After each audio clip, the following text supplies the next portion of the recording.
Robert, Stanley, William, Robert I hereby Stanley, publicly, William, in the name of the French people, au nom pay du tribute peuple to your français, courage and your bravery. je reconnais votre To your courage, friends and votre families, bravoure. I say they can be incredibly proud À votre famille, because vos you amis, bravely je peux dire fought que for the greatest pouvez être possible cause. incroyablement fiers. You fought for freedom.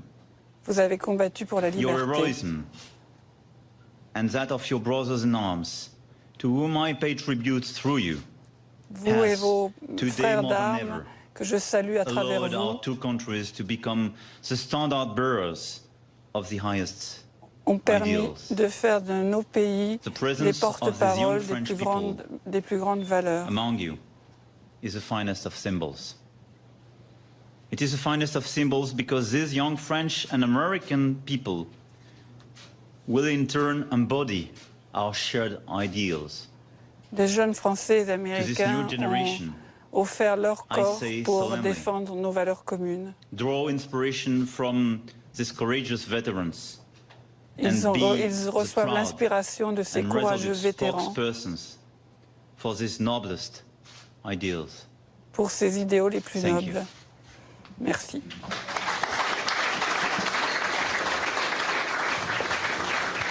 Voilà pour le discours d'Emmanuel Macron devant les vétérans américains qu'il va maintenant décorer. Un discours très personnel, François Durper, où il interpelle ces hommes par leur prénom et pour saluer leur courage. Oui, c'est un des fils conducteurs du séjour, puisqu'il a commencé par offrir au président américain un chêne, vous vous en souvenez, du bois Bellows. C'est l'un des principaux combats, l'un des premiers de l'armée américaine, oui, en juin, du 1er juin au 16 juin 1918. Et donc là, il décore des vétérans américains. Au nom de la République française, nous vous faisons chevalier de la Légion d'honneur. Hommage donc aux anciens combattants de la Deuxième Guerre mondiale. Et Nicole Bacharon, on l'entendait tout à l'heure, vous avez pris tous les risques pour mon pays. C'est aussi l'amitié et la relation forte entre les États-Unis et la France qui est saluée ici. Oui, absolument. Et ce que vient de dire Emmanuel Macron est la pure vérité.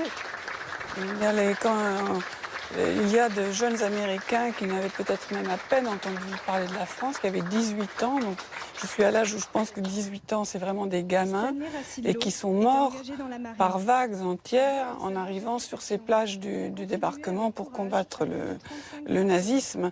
Donc ce sont des choses qu'il ne faut absolument jamais oublier. Comment ces gestes, comment cette cérémonie, Anne Bagameri, peuvent être perçus par les Américains? C'est le plus grand honneur que l'on puisse rendre à un ancien combattant.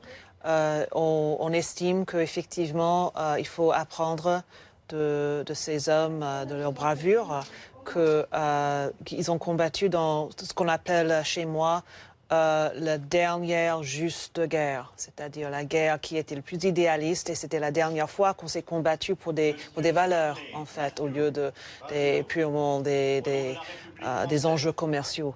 Et effectivement, on regarde ça et on voit ses grands-pères, ses arrière-grands-pères qui ont péri peut-être. Ces hommes-là sont comment dirais-je, représentent toute une génération dont on veut rendre honneur et qui est en voie de disparition. Il y a, comme vous avez dit, il y a très peu d'anciens combattants de Deuxième Guerre mondiale. Et c'est aussi frappant de voir un président aussi jeune rendre hommage à ces vétérans, Sophie Cohen. D'ailleurs, il y a fait référence de manière explicite dans son discours en disant c'est grâce à votre génération et à sa bravoure que nous avons aujourd'hui la chance et le devoir de défendre des valeurs comme la liberté.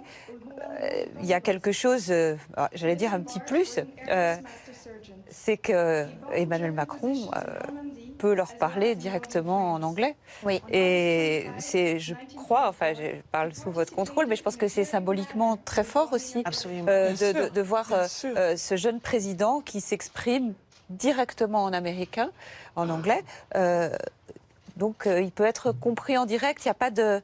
Enfin, c'est un lien direct qu'il peut tisser. Et d'ailleurs, c'est aussi une des constantes de toute cette visite, cette manière qu'il a de passer...